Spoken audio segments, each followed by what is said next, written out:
La graine que Big Pharma a tenté de breveter, prouvée par 1200 études. Pourquoi les résultats ont-ils été enterrés? Il existe une graine si intensément étudiée par la science moderne qu'elle a généré plus de recherches évaluées par des pairs que la plupart des médicaments pharmaceutiques approuvés. Plus de 1000 articles au cours des 6 dernières décennies. Anticancéreuse, antidiabétique, antivirale, anti-inflammatoire. Des chercheurs ont observé son composé actif pénétrer dans les cellules cancéreuses et les démanteler de l'intérieur. Ils ont vu la glycémie chuter chez des patients diabétiques qui en mangeaient simplement une cuillère à café par jour. Ils ont vu des tumeurs rétrécir dans des études où rien d'autre n'avait été essayé. Pourtant, votre médecin ne l'a presque certainement jamais mentionné. Votre oncologue ne la prescrit pas. Votre pharmacien ne la vend pas, à côté des médicaments synthétiques qui coûtent $800 la bouteille. Cette graine coûte moins de $10 la livre. Elle pousse librement en Afrique du Nord, au Moyen-Orient et en Asie du Sud. Elle ne nécessite pas de prescription. Elle ne peut être possédée. Et c'est là, il s'avère, tout le problème. Bienvenue dans la chambre forte perdue de la nature. Les archives s'ouvrent en 1922 dans la vallée des rois en Égypte. L'archéologue britannique Howard Carter a passé des années à chercher le tombeau d'un pharaon oublié. Le 4 novembre, l'âne d'un porteur d'eau donne un coup de pied dans une marche en pierre cachée sous des siècles de décombres. 3 semaines plus tard, Carter apparaît à travers un petit trou dans une antichambre scellée et il murmure « Des choses merveilleuses ». Parmi les milliers d'objets dorés récupérés de la tombe du roi Toutankhamon, mort à 19 ans et enterré vers 1323 avant Jésus-Christ, les archéobotanistes ont trouvé quelque chose d'inattendu. Pas des armes, pas un trésor, des graines, petites, noires comme du jais, triangulaires, placées délibérément parmi les objets sacrés destinés à accompagner le roi dans l'au-delà. Des graines que les propres médecins du pharaon utilisaient pour soigner la famille royale. Il s'agit de Nigella sativa, la graine noire, et elle était déjà ancienne à la naissance de Toutankhamon. Les scientifiques ont confirmé qu'elle était cultivée à travers le Proche-Orient depuis au moins 2700 avant Jésus-Christ. Une fiole hittite vieille de 3600 ans, découverte en Turquie en 2004, contenait 180 000 de ces graines emballées dans du miel sur un site de temple. La cargaison d'une épave de l'âge du bronze, vieille de 3200 ans au large de la côte sud de l'Anatolie, en transportait en quantité. Civilisation après civilisation, elles ont choisi cette graine exacte comme étant suffisamment essentielle pour la préserver, l'échanger et l'enterrer avec leur mort. Au 1er siècle de notre ère, le médecin grec Dioscoride a consigné qu'elle traitait les maux de tête, la congestion nasale, les maux de dents et les vers intestinaux. Les Romains l'appelaient coriandre grec et l'utilisaient quotidiennement. Vers 632 de notre ère, le prophète Mahomet en a parlé. L'une des collections les plus authentifiées de la tradition islamique rapporte ces paroles. La graine noire est un remède contre toutes les maladies, sauf la mort. Dans le monde de la médecine du 7e siècle, ce n'était pas une métaphore, c'était une affirmation clinique. En l'espace de 2 siècles, la graine noire était devenue la pierre angulaire de l'âge d'or islamique de la médecine.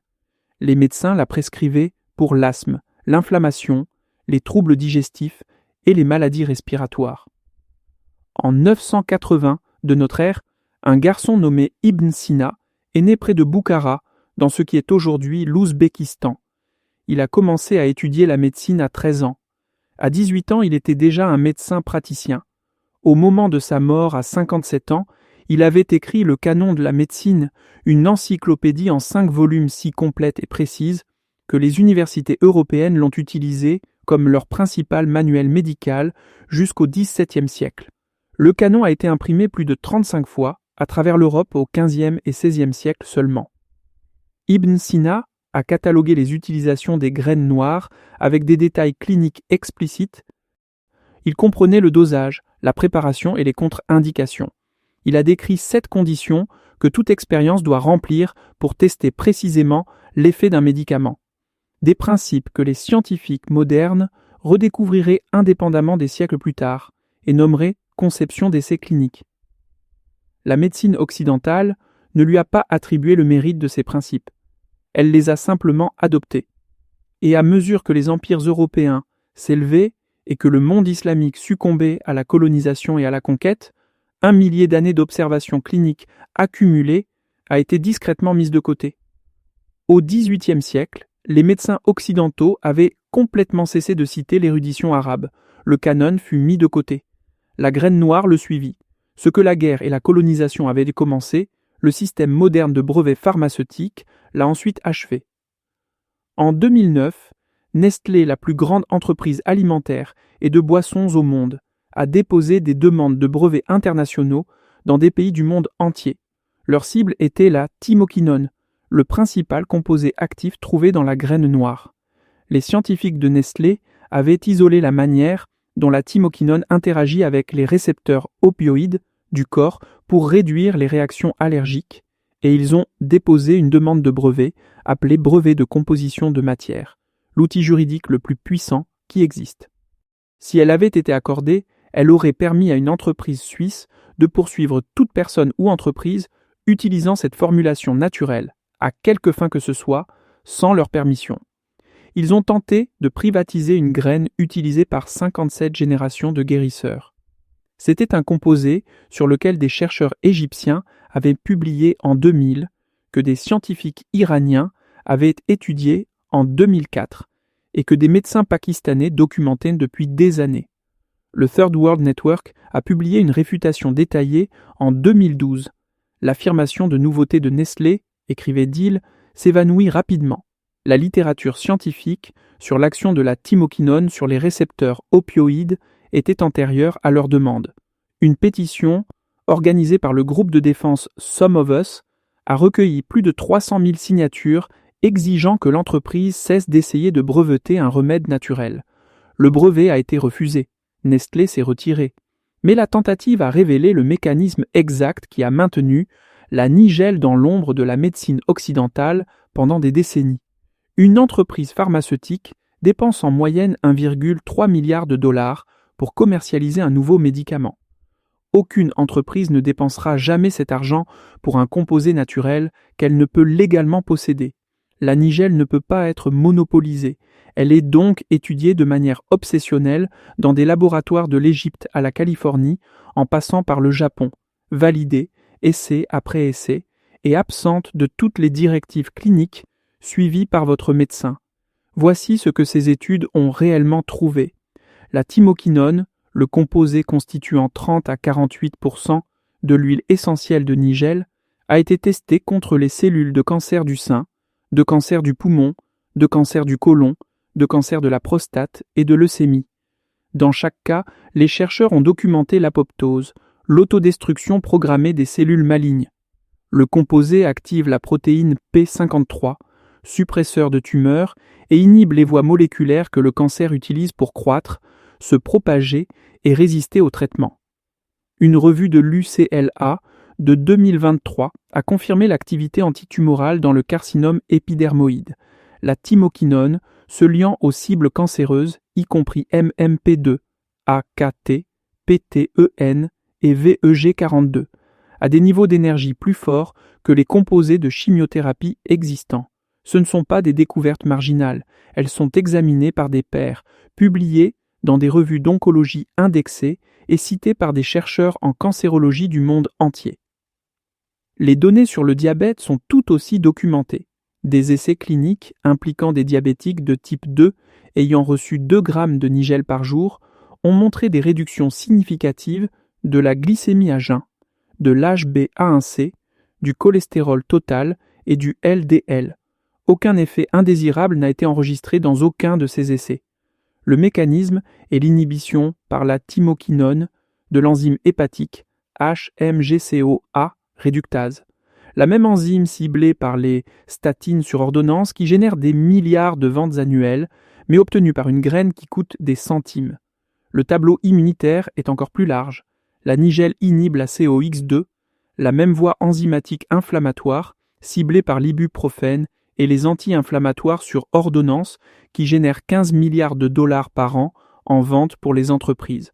En 2020, un essai contrôlé randomisée au Pakistan, impliquant 313 patients atteints de Covid-19, ceux recevant du miel combiné à de la nigelle ont montré des résultats significativement meilleurs que le groupe placebo, tant pour les maladies légères que graves. Un essai de phase 1 sur le cancer, avec de la thymoquinone administrée par voie orale à 20 et 1 patients à des doses allant jusqu'à 10 mg par kilogramme, n'a rapporté aucun effet secondaire. Aucun.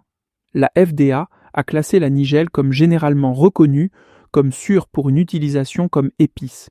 Cette classification signifie qu'elle est sûre à manger. Cela ne signifie pas qu'elle peut être commercialisée légalement comme médicament. Cette distinction n'est pas scientifique. Elle est entièrement économique. Pour recevoir l'approbation de la FDA pour un usage thérapeutique, un composé doit compléter des essais cliniques de phase 3 financés par un sponsor commercial ayant un intérêt financier dans le résultat. Aucun sponsor commercial n'a jamais financé de grands essais sur la thymoquinone. Non pas parce que la science est faible, mais parce que la science pointe vers une graine que n'importe qui peut faire pousser dans la terre. Elle existe donc dans un flou juridique, plus étudié que la plupart des médicaments approuvés, trop sûr pour nuire, trop naturel pour être possédé. Vous pouvez la cultiver. La Nigella sativa est une annuelle robuste produisant de délicates fleurs bleu pâle et blanches. Elle tolère les sols pauvres et les conditions sèches. Semez les graines directement au début du printemps, après les dernières gelées. Récoltez les gousses brunes à la fin de l'été. Ouvrez-les et faites sécher les graines à l'ombre. 2 mètres carrés de jardin produiront suffisamment de graines pour subvenir aux besoins d'une famille pendant une année entière. La dose documentée dans les essais cliniques est de 1 à 2 grammes par jour, soit environ une demi-cuillère à café de graines entières. Moulez-les et mélangez-les à du yaourt ou incorporez-les à du pain. Comme la chaleur dégrade partiellement la thymoquinone, l'huile de nigelle non raffinée, pressée à froid, conserve la plus haute puissance thérapeutique. L'huile prise à raison d'une cuillère à café par jour est la forme utilisée dans la majorité des études montrant un bénéfice métabolique et immunitaire. C'est ce que 3000 ans de médecine humaine ont préservé et qu'un siècle d'économie pharmaceutique a intentionnellement effacé. Une graine qui tombe d'une fleur dans votre jardin. Un médicament étudié dans plus de 1000 articles évalués par des pairs que votre médecin ne prescrira jamais.